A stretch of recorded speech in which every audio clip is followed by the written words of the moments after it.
All India ST SC और backward classes employ coordination council ने sector 3A में doctor Bhimrao Ambedkar की 134वीं जयंती बड़े ही धूमधाम से मनाई। समारोह की मुख्य अतिथि थी राष्ट्रीय अनुसूचित जनजाति आयोग की सदस्य डॉक्टर आशा लकड़ा और विशिष्ट अतिथि के रूप में पूर्व विधायक बिरंची नारायण ने भी अपनी उपस्थिति दर्ज कराई। कार्यक्रम की शुरुआत दीप प्रज्वलन और डॉक्टर अंबेडकर को पुष्पांजलि अर्पित कर की गई। यहाँ मुख्य अतिथि डॉक्टर आशा लकड़ा ने कहा कि जो बुक दिखाते थे संविधान का, उनको पता ही नहीं कि संविधान में क्या लिखा है। उन्होंने कहा कि सिर्फ बुक दिखाने से नहीं होगा, उनको पढ़ने और उस पर अमल करने की भी ज़रूरत है, तभी इस देश का विकास होगा। जो संविधान तोड़ता है उसे संविधान क्या दिखेगा।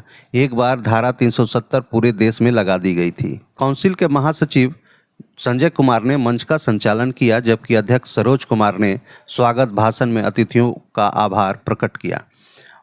प्रदेश महासचिव मनोज पासवान ने डॉक्टर अंबेडकर के संघर्षों और उनके द्वारा वंचित समाज को मुख्य धारा में लाने के प्रयासों को याद किया। मनोज पासवान ने कहा कि संविधान की रचना से भारत के सभी नागरिकों को विकास का मार्ग मिला है, जहां सभी कानून के समक्ष समान हैं।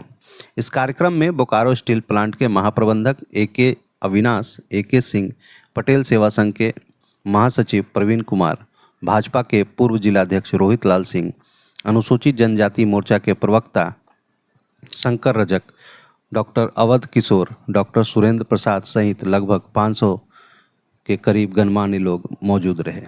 शायद ये संविधान गढ़ने वाला ना होते, संविधान बताने वाला ना होते और उनको अनुपालन करने वाले इतने अनुयायी ना होते, तो शायद आज ये संविधान भी कोई बुक दिखाता है संविधान का, लेकिन उनको ज्ञान नहीं कि संविधान में लिखा क्या है, उसको समझने की आवश्यकता है। तो आज जिस तरह से हम कहते हैं कि संविधान दिखाने से नहीं चलेगा, संविधान को पढ़ने से, उनको अनुपालन करने से, गांव गरीब के रहने वाले व्यक्ति का सम्मान हो, तभी यह संविधान संविधान होता है। जो संविधान तोड़ता है उन्हें संविधान क्या दिखेगा।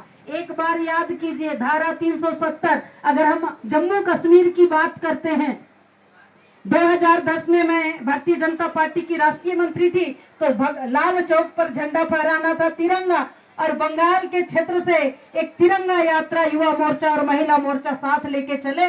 जब तक हम लाल चौक पहुंचते तब तक गिरफ्तार कर दिया गया। उस समय ये भीमराव अंबेडकर का संविधान दिखाने वाले लोगों ने कभी ये नहीं कहा कि इस समय हम जाएंगे, धारा 370 लागू है, लाल चौक पर तिरंगा फहराएंगे। उनमें औकात नहीं था और दम नहीं था। लेकिन जब धारा 370 खत्म हुआ, तब जाकर के बबुआ वहां जाकर के तिरंगा फहराते।